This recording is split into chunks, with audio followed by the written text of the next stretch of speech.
Info on Scuba Diving is back in the Seychelles, and we're continuing our tradition of visiting rum production. And this time I'm at the rather young but very successful company Takamaka Rum, and with Managing Director Richard Dufay. Good afternoon, Richard. Hi there, how are you? Very good. Thanks for bringing us along to your production. Thank you for coming. Tell us something about it. You haven't been going that many years in the grand scheme of rum. In the grand scheme of rum, yeah, I think we're very young, as you mentioned in your intro. 11 years old. We're 11 years old, and it's been an exciting ride those last 11 years, and it's been fun. Of course, it's always fun to make rum, and yeah, we're going from strength to strength, and hopefully it continues to grow nicely. I think you've got an incredible rise to fame in the 10 years, or 11 years. You started it with your brother Bernard? That's right, exactly. Him and I moved back to Seychelles from where we were living in South Africa before. And that was, as I mentioned before, about 12 years ago, in fact, because obviously the setup of the distillery took some time. And yeah, we've been spending the last few years making sure that we can make the best rum we possibly can. And it's kind of nice because the actual location is an old plantation house dating back to the 1700s, and indeed your own family you can trace back to that sort of era. That's right. Yeah, that's not something that we get asked very often, but Seychelles was first colonized by 6 families, and we were one of those families I forget the exact date, but in 17 something, a good few years before this beautiful plantation was built in 1792. So yeah, we're very fortunate to be able to call Plaine St André our home, and hopefully for hundreds of years to come as well. Exactly. Now, you actually make a very small amount per year, don't you? What's your sort of production run? Yeah, we produce about 40,000 cases a year in total. So, as you said, it's a very, very small production run. But for us, it's good because we like to remain boutique and niche, and we think that by remaining that size, we can concentrate on our quality. We can offer the people that choose to buy our product and enjoy our product something a little bit different to what's available in the mainstream. And yeah, I think as long as we keep on doing that, then I think we'll be successful. We have no designs to sort of grow to hundreds of thousands of cases, but even if we would still be small in that respect. So we really are a very small distillery, but proud to be small. But most of your production is for the Seychelles, but we understand now that it's available in duty-free at the Dubai airport. You're also exporting to the UK and also Australia.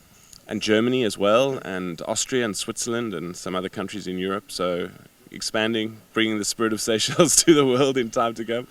And yeah, it's as I mentioned earlier, it's been good, and it's so rewarding as a producer, to make something firstly that people enjoy, of course. And every single bottle has at least one contribution from the cane crusher outside. That's right, yeah, exactly, which you saw yesterday, of course. And yeah, we try and make a very good quality rum. I think we succeed in making a very good quality rum. And our rums, as I mentioned before, are very interesting. They offer the rum lover something different. And would you like to taste it? And you can actually. Would, thank you. Yes, I was waiting for an invitation. Yeah. What have we got here? You've got 5 main products. Yeah. Well, let's start with our base white rum, which is this one over here. This is our standard white. There we go, camera. So let's pour you some over there.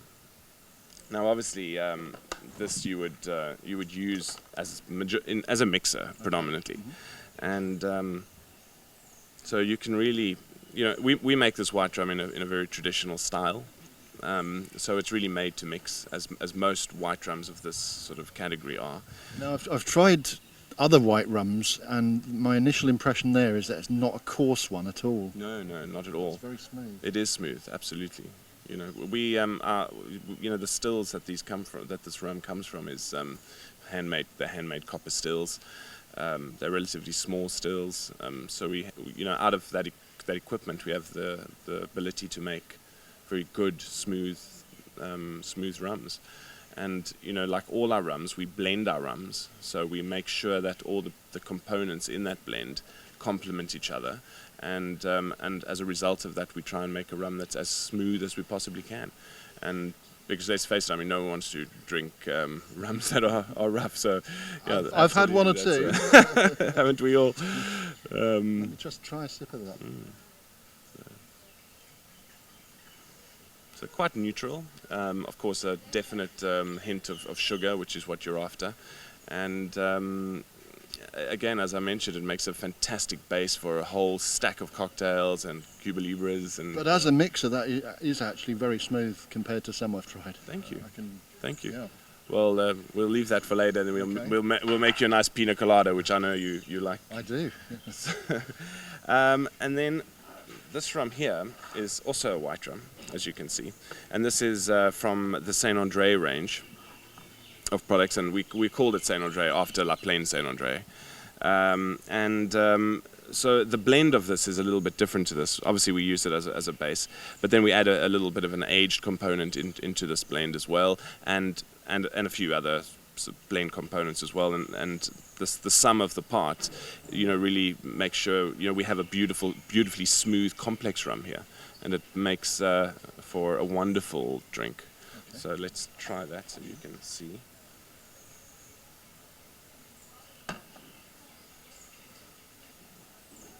So if you compare this to what you've just had, I mean, automatically you can pick up the oak there through the age component. It's a more subtle aroma. Much more subtle, much longer, smoother, and while again it's made to mix in very sort of high-end cocktails where it's really led by the rum. I can taste the oak in that. You can really taste it, yeah, and it's extremely balanced. And good to see you like it.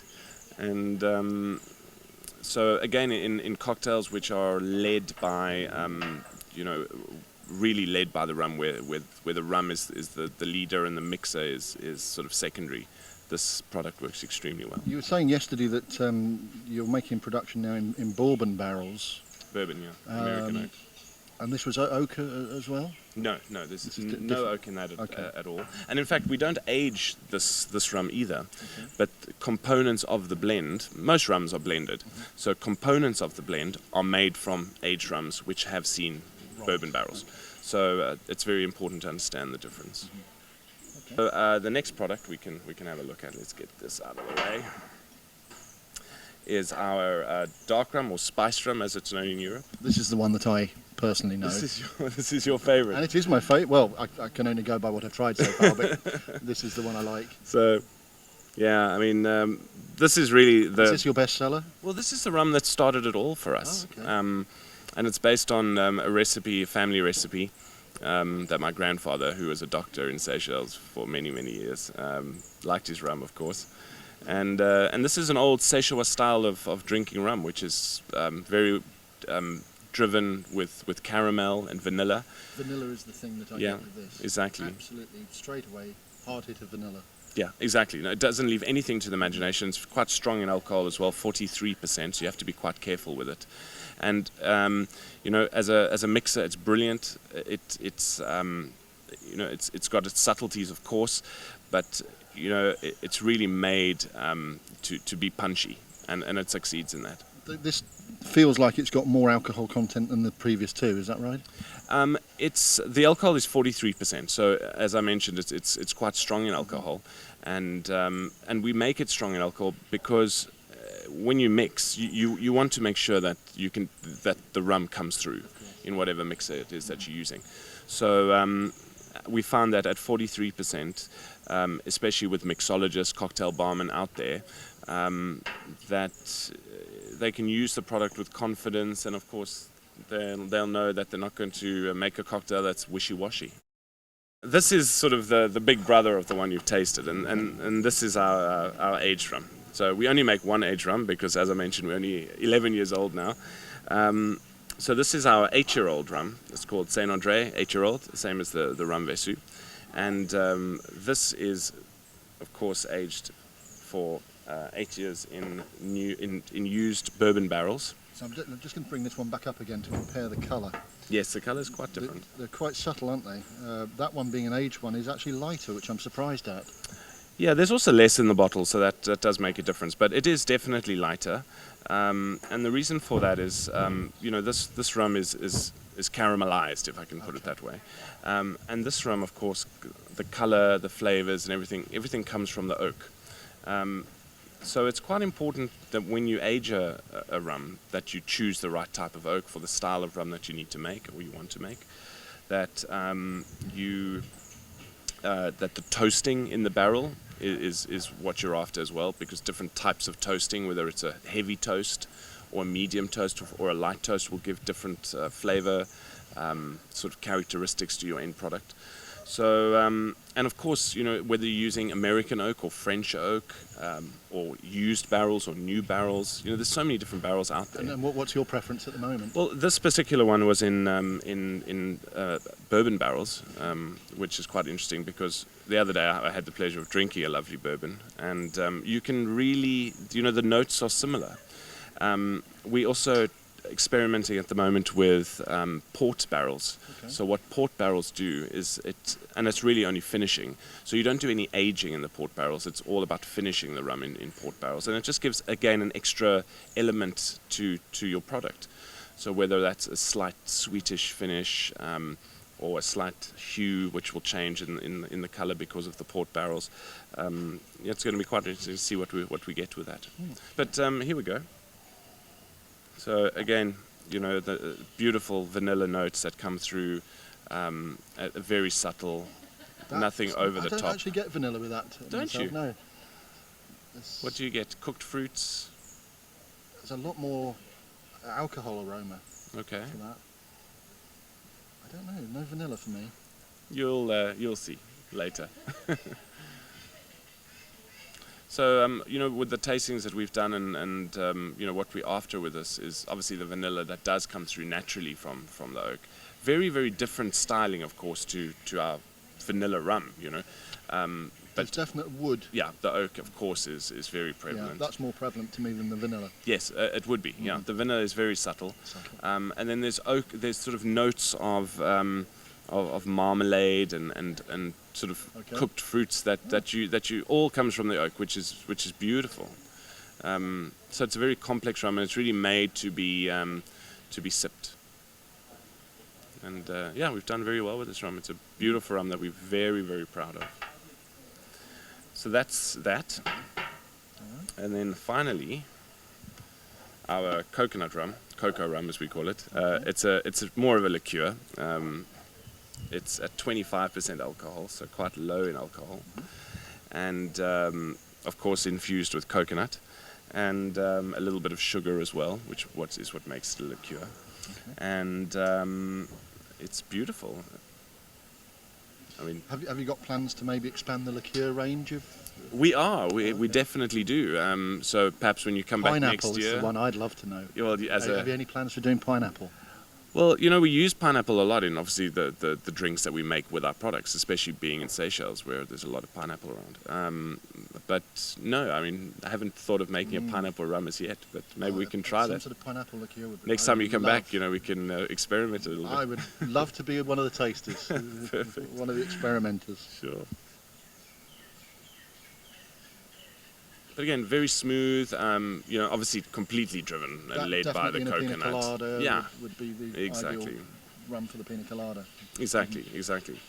And again, we do really well with this, and people who drink it love it. We were fortunate enough to be in a trade show, a rum trade show in London recently, and to be honest, I was quite surprised at how the general public really took to the cocoa rum. Let's put all these brands back up again.